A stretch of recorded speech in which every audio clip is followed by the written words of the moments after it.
25 years back in my practice, when a young unmarried girl would come into my room seeking help for an abortion for an unplanned pregnancy, or even for that matter, a married woman with an unplanned pregnancy, around the same time, we would often have a woman in the ICU fighting a fierce battle with multiple injuries, internal injuries in her. These scared women has gone to a dirty, dingy place, to an unqualified quack for an abortion.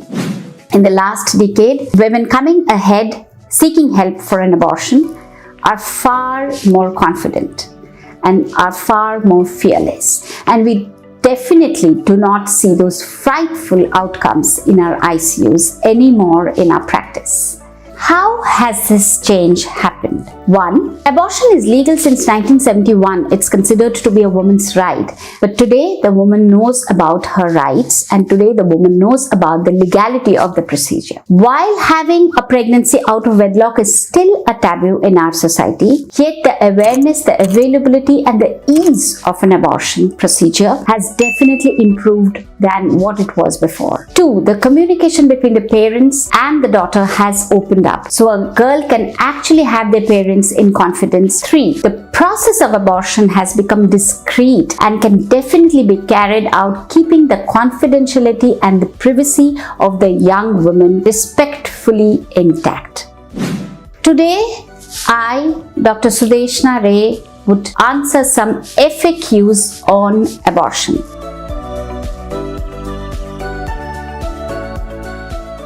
Please remember that the abortion that I'm talking about is an induced abortion, or abortion which one has asked for, and not miscarriages or spontaneous abortions. Who can I go to for an abortion? Broadly speaking, you can either go to a gynecologist or to your family doctor who has an experience in gynecology for at least 6 months. You cannot go for an abortion to a medical representative, friend of yours, or to a pharmacist or a chemist, or even to your doctor relative who is not qualified in performing abortions. What are the ways of getting an abortion done? 1. Medical pills. They are very safe and effective method of abortion, provided it is done within 42 days of pregnancy, counting from the first day of your last menstrual period. However, it has to be taken exactly the way it is prescribed. It is a time-taking process, and your doctor will take you through the details when you need them. 2. Surgical abortion.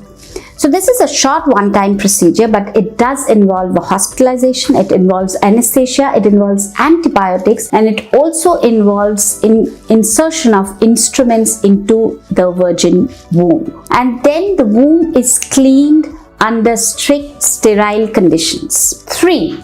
If by any chance the pregnancy has gone beyond 12 weeks or 3 months, the whole process is a bit elaborate. You need to get admitted for a few days. You will be given medicines, and you will be having the abortion almost like a mini delivery or a mini labor.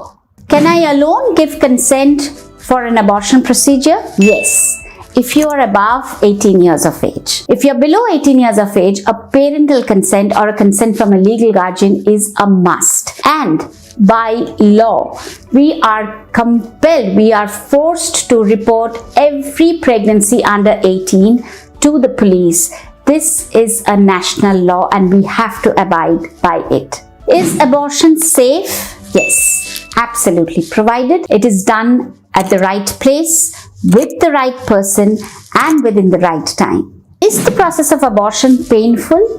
It does involve some amount of pain, whether it is a medical abortion or whether it is a surgical abortion. In medical abortion with pills, you might expect a pain which is a little more than your menstrual cramps, lasting for a while. Most of this pain can be very easily managed by the over-the-counter painkillers.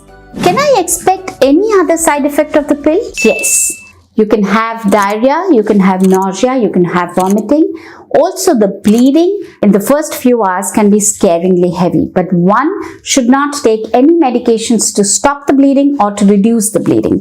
What is the aftercare that I should expect after an abortion? 1. Take it easy for the next 48 hours. 2. You might think about avoiding alcohol for the first 5 to 7 days. Pills or antibiotics might not agree too well with the alcohol. You might avoid sex for a couple of weeks after the procedure to ensure a safer healing. If you have a negative blood group such as an O negative or a B negative or an AB negative, you need to take a special injection called an anti-D injection within 72 hours of the procedure.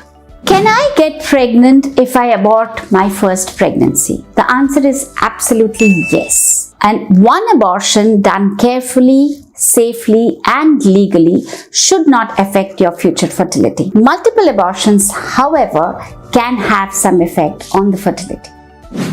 Please seek help from a recognized, qualified, registered medical practitioner and from a place which is legally recognized. Understand the whole process and follow the instructions to the T and be safe.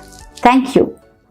Subscribe to our YouTube channel and hit the bell icon so that you don't miss any videos by us.